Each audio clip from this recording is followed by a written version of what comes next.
వీళ్ళని నమ్ముకున్న కన్నా పానవులను నమ్ముకుంటూ ఈ సభను నేను హౌస్ఫుల్ చేసి నడిపించేవాడిని.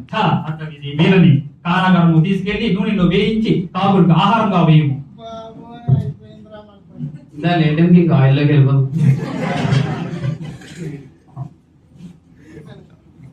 సో కంక్లూజన్ అండి, మా టీమ్ మెయిన్ కాన్సెప్ట్ ఏంటంటే ఇండస్ట్రీలో unsafe act and unsafe condition అనేవి మన చుట్టూ ఎప్పుడూ తిరుగుతూనే ఉంటాయి.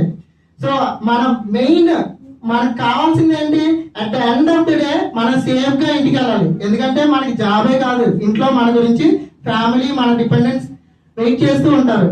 సో మనం జాబ్ తొందరగా అయిపోవాలి, ఎలాగోలా చేసేయాలి, ఇది వర్క్ లోడ్ ఎక్కువ అవుతుందని ఆలోచించకుండా సేఫ్ గా ఎటువంటి అన్సేఫ్ యాక్ట్స్ చేయకుండా అన్సేఫ్ కండిషన్స్ ఏమైనా ఉంటే వాటిని తొందరగా రెక్టిఫై చేయించుకొని సేఫ్ కండిషన్స్ కింద మార్చుకొని వర్క్ చేయాలి.